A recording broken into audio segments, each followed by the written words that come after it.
You are for me the Atabuaje. A video been a Magraheb, a year different Capin Polo, ni DK be who a year Sikasembia, Capin Polo, Fiji buyer. Oka say ni sike bia kwa kodi baabi na Magraheb so kase bia na sike ni bia kwa kodi DK bi honom no na me ba bebisa Magraheb nsimfo abaako yinu ni miensa efise yesu pinche nsu ana ate se kotobo wa life me bisa Capin Polo nso nsem baako yinu ni miensa na ye hu asem no pomasibre enti me nua Magraheb na se Capin Polo si den so obi atwe di na enti Capin Polo so obi atwe na di efise briti obi na ko ni enchen no post video bi wo Instagram za busia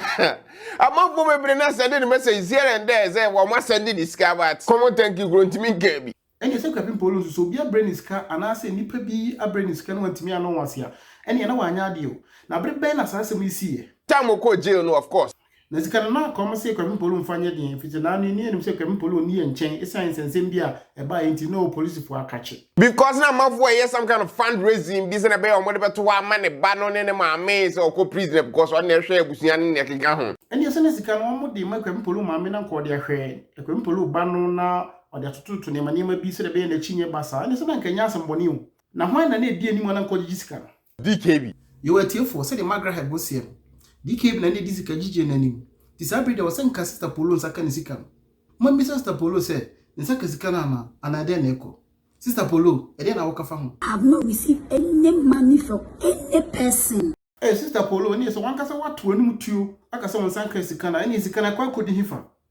na sika na what say do do sign na bia akwa kodi obi ho na bia akwa kodi DKB ho 4,000. Any 4,000 na bi o mo na 4,000 na cedis dollars and say pounds it turns one face sika no di antu 20 e be fa ni say e bia e cedis na Sister Polo asem bem na wo kan dia fa ho asem bia be kan dia kan bi mu na say waka say wie My English is no good. Oh Sister Polo si asem de hu hia yesika asem no nya borofo sem enim say wonye buroni ana borofo so nye kasa nti bia wan kasa kra waka dinu mpo no waya ade e de bem na wo pese wo kan fa ho to aso eno ne pese hu I thought DKB. okay asem pase ya tese wa free DKB na so wa free DKB a asem be no kan ye wo so disika ne brew ana say e de na esiye He has not returned my call. any DKB Sister Polo afro pa na say wa mfa na so wa return ne call dia ene na wa anya ade e be sero so be free Sister Polo na mo di yi atuyi okay Sister Polo nti se sie ya wa free DKB na won san kan na sika sem nsusu akwa ye bisi basabi e de be na apese etiefo tumi ye ma wo Guys, I beg you, save me from this trauma. atiefo mo masmo Sister Polo si yen save no from this trauma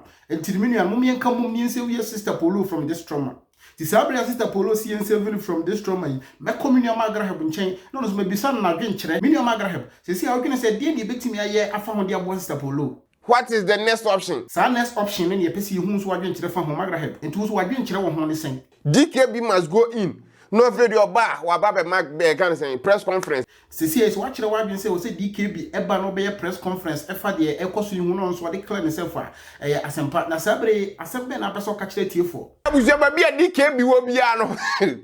Mo kan say Capin Polo hia ni sika. You are tiefo masuma said the minimum Magraheb so kama minimum Magraheb say yan to DKB nkra Sister Polo esu hia ni sika no fa ni sika ne mere no na minimum Magraheb say si asembe mbiem pa na peso ka di twato kra One for ye. you are tiefo we de masomu a se Magraheb si DKB am fa ye dia ene na fa no wan fa ye ene ntia di interview no ebesi ha me da mo ase se munya bre na mo hwe me interview yi se mo hwe mo ni gi ho na mo pese mo promote na channel YouTube ponde ha ene e mesere mo se mo be subscribe na mo share se de be ye bekoso agigigi ye ho ani kakra corona bre mu na etimetu corona na se kra me da mo ase na mo hye mo da foforo me dia ne ata abwaje nyame nhira mu